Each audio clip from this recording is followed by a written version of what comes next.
What is your best learning experience? What comes to mind when you think about that moment? Well, we asked students, parents, and teachers this question, and what they described to us looks very different than what you see, here. Where for the most part, students were listening.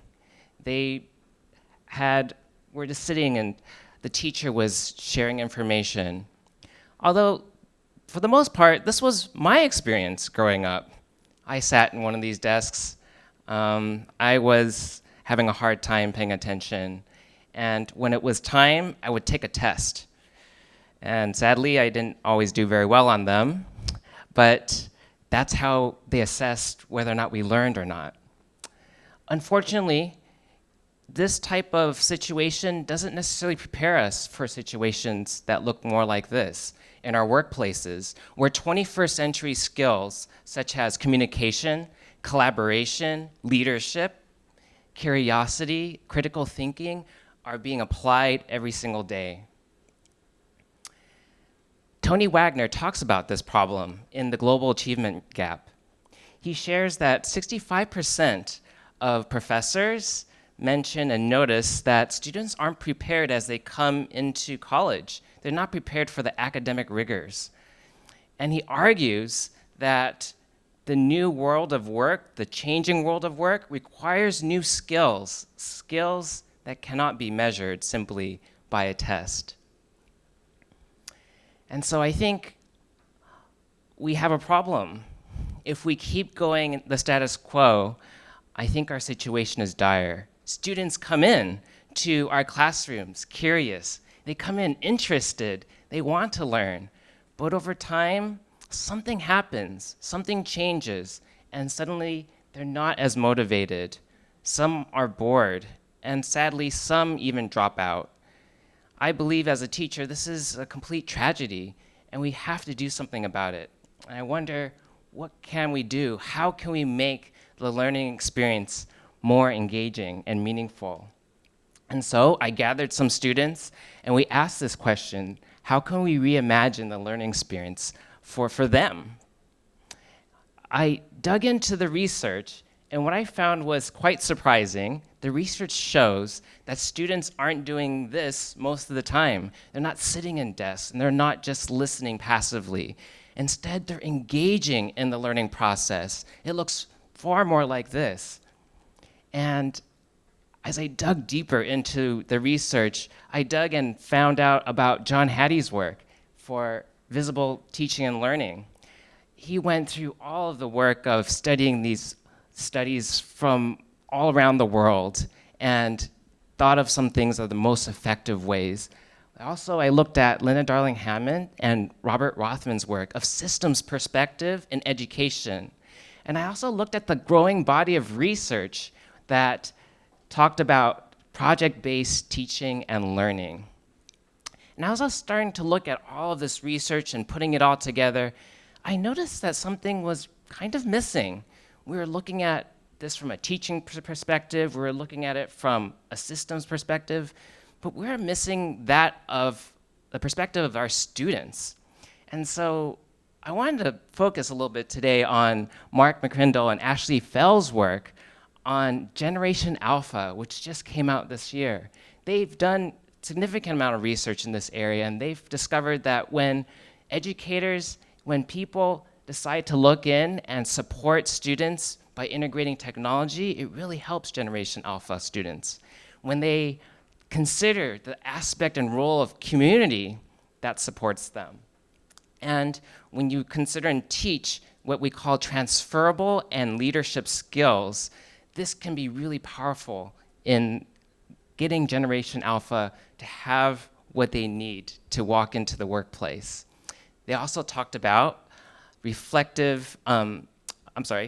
talked about student responsibility. They talked about inquiry as a process for teaching and learning. And they also talked about this idea of becoming lifelong learners and cultivating that over time. And so how do you cultivate lifelong learners? Well, I went to the work at Stanford's D School or Design School, and they talk about this process called human-centered design. And I love this because they go to the end user and they try to solve problems based on not just their ideas and their conception of what is the solution, but to the end user and to support them in that process. Also, I looked at David Lee's work, who also studied from Stanford's work, but he integrates it into the classroom using human-centered design and design thinking in an elementary classroom context. So here I have design thinking as a tool, and I shared this with my students as a way to support this problem-solving model as a tool. And so we asked, how might we make learning more engaging, meaningful, exciting, and joyful for our students? And so we asked students, and we went directly to them. We asked students in interviews. We gathered feedback from experiments and saw what learning experiences worked better for them. And we also asked students, well, why did this work? Or why didn't it work? What would you do to make this experience even better? And students shared a couple of different themes with us. First, they shared that students valued projects and experiences and collaboration, essentially when they were learning by doing. Students shared these experiences, such as building art bots and putting together snap circuits. They talked about using their imagination and traveling to ancient Egypt. Those were the experiences that they remembered. Here's Haley that shares a little bit about her favorite experience. My favorite learning experience in this class was in the first session we did when we built marble runs out of index cards. It made my Fridays a lot more exciting. And I was always looking forward to what I was going to build next, and it always gave me a good challenge. And since my friend was in this class too, and we went to their house a lot, I got to see theirs, and we got to work on theirs a little bit too. Here, Haley shares about the importance of collaboration for her as well. That just like Mark and Ashley had mentioned in Generation Alpha, she valued that collaborative part of the learning experience. Parents also shared that they valued not just achievement, but motivation, imagination, creativity, and joy. One parent shared how she couldn't even pull her child away from this process. Her child wanted to just keep building and just talked about it nonstop. Teachers also valued the same experience as the students did and the different challenges that came upon them in the learning environment. They talked about learning was great when it was fun, when teachers cared about them as students, and also when teachers can make concepts understandable for them. And so I took all of this information and I thought about, I thought about a solution that was starting to form. And so I want you to take a journey with me into the Pacific Ocean, if you will. Just jump in, and as we're slowly diving into the ocean, and you're noticing this kelp forest that's gently waving before us, I thought about the idea of what if learning could be immersive like this? What if you could be immersed in the learning experience? What if learning could be like an ocean design lab that's researching, it's building, and solving our ocean's most pressing challenges? And so the Project Design Lab is born. It's an integrated and experience-based approach and process that supports teachers and students in co-creating the learning process. Here's how it works. In the first step, teachers design this process by collaborating with peers. They think about what type of goals do we want? What type of skills are we going to teach our students? What's the timeline which this will take place? What type of mindsets do I want to make sure to incorporate? Maybe it's a growth mindset, or maybe we're going to talk about perseverance in this unit. And this is a big pivot for us as teachers, because rather than just being the gatekeepers of all the knowledge and information, we're sharing that process and co-creating it with our students in this whole phase. And so the next step is to really ask students too, what are your passions? What are your interests? And how can we integrate that into the project that we're going to be studying together? As teachers, we got to really get to know our students. We need to find out, what are your interests? What are your passions? And that way we can put it into our units that we're studying. Next, we'll start with a problem or a puzzle or a wondering. In this particular example, we can be studying how can we solve Trash Island, or how can we clean up an oil spill, or how do we make the waterways less polluted. So students can pick one of these problems to solve. I think the next step, developing leadership habits and skills, is one of the most important ones. If we're going to help support our students in developing 21st century skills like communication and collaboration, we have to give them the tools in order to be successful in that. We have to teach them about emotional intelligence. We have to teach them about conflict management, because for sure they're going to run into it when they work with their peers. So what a great opportunity to teach them some of these skills along the way. Next, we'll mind map and co-create this process. The teacher, of course, and other peers can support them. Maybe most of the time we'll look at, in the past we'll just look at books and then take that as research, but we'll go beyond that. We'll be looking at videos, we'll be interviewing different people, perhaps we'll be interviewing people who are marine biologists who can give us really valuable information about efforts they're taking to solve some of these problems. We'll also have an opportunity to set in different goals and leadership skills that we'd like to develop in our mind map. Next up, engage in the design thinking process. So here students will be actually involved in empathizing, interviewing, reading, watching videos, sharing what they've learned in their interviews with other students. They'll define a problem. They'll move on to ideate and then build a prototype that would work. If they're trying to clean up trash in the ocean, maybe their model is trying to do that, but they'll notice, gosh, it's not really doing a great job. Maybe I have to make some iterations. They'll ask their team members, is there something that we can do? Maybe they'll go back to the empathize phase and ask other people what worked and what didn't work. So this isn't just a linear process. It's one where they'll be bouncing back and forth through the design thinking process. They'll share their discoveries with each other and teachers as well. This is a great phase because here students can present their model, present their process about what worked and what didn't work. And then their peers can offer encouragement, they can offer constructive feedback, they can help make the project even better if they had some more time to do so. And then our last phase is self-reflection.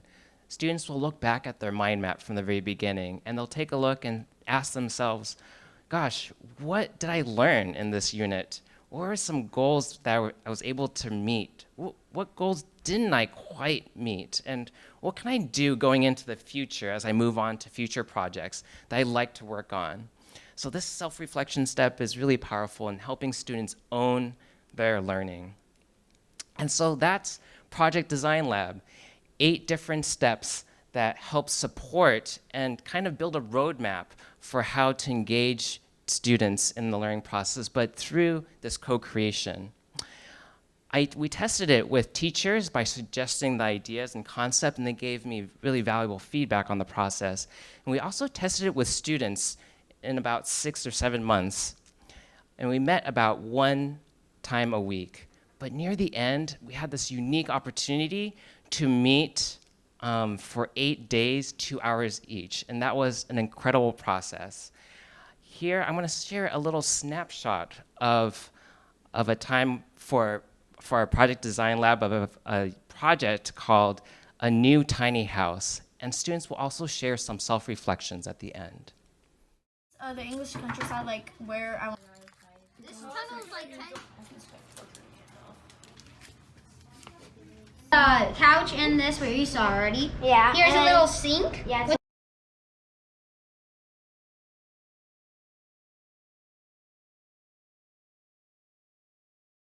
encourages kids to like learn because it's more fun and it's in a great environment with a bunch of friends and stuff. So I learned how to work together and accept others' ideas and listen to everybody else, because even if you have a good idea, sometimes incorporating other people's ideas in your project can really help improve. That helped a lot. It taught me how to handle my anger, how to control it, self-control. It taught me how to stay determined, how to not give up, and how to encourage someone else. And I learned a lot from my tiny house. I learned to work with other people. I learned to cooperate even if it's hard to cooperate sometimes, and include people other than just myself.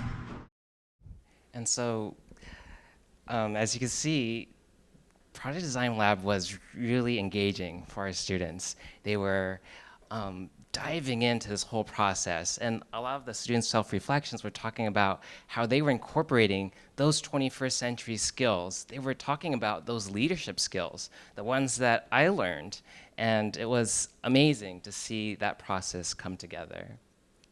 I think that Project Design Lab for our next steps is still far from done. Just like the folks over at Stanford University, they take this yes and approach, which means that there's more to come. We're not just finished at this point, and we can continue to move on. And so I think I'd love to continue to build on our Project Design Lab so that it gets even better, that we continue to iterate on this whole process into the future with my future students.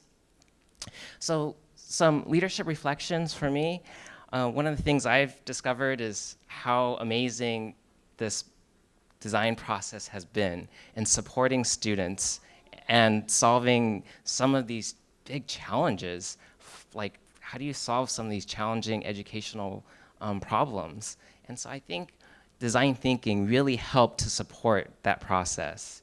In addition, I think sometimes it can be messy. Like as a teacher, most teachers don't like messiness, and being able to pivot and say, okay, I'm gonna dive into this, because a lot of teachers like to be in control. We like to be able to say, we're doing this and then we're doing this. But in giving up a little bit of that space and letting students enter into that planning space, we give them some of that voice and choice, and some amazing things happen. And as a leader, that's one of the most powerful lessons I've learned, is that as we share that leadership with one another, we can create something better than we create by ourselves. We work together as a team. So this time at Azusa Pacific University, I've learned some amazing things. I've learned so much about myself as a leader, and those skills have been so valuable. I learned about emotional intelligence. I learned about myself on the Enneagram as well as a peacemaker. And I learned how to interact with other people who aren't peacemakers, which can be scary, but it was so helpful in the process.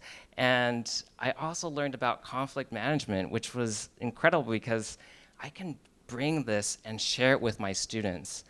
Yes, we have lots of trainings for people who are executives and managers and CEOs, but what if we shared that with our students? What if we equipped them with these same leadership skills? Can you imagine what can happen from that process? Also, I wanted to just leave that students having design thinking as a process to solve problems would be so amazing. If they come across a problem and they realize, I could use design thinking to solve this problem. Let me ask some people and figure out how to solve this problem. Like, that's such an important skill to have, and if we can give that to our students, that would be a huge step. And lastly, in my time here at Azusa Pacific University, this has been one of the biggest, most meaningful things, is to have a community of learners. And we started 11 months ago in this whole process, learning, discussing, wrestling with different concepts about leadership. And during that time, I discovered so much about myself as we dug into self-awareness and self-management and social awareness, and learning all of that has become amazing because I have this community here that I could rely on. And as I dug into this project, I became a community with my students. I wasn't just the one who was the gatekeeper sharing knowledge. I also became a learner with my students, and that became such an amazing process. I hope that I continue, and I hope others will continue to think about how can I become not just the teacher, but the community of learners as we learn together. And so our classrooms often look like this, but I don't believe it has to. We can make a change here. We can make a huge pivot. Are you an educator? Are you a parent? Are you a student? Are you an advocate for one? We can co-create the learning experience for our students so that it can be meaningful, engaging, and joyful. Thank you.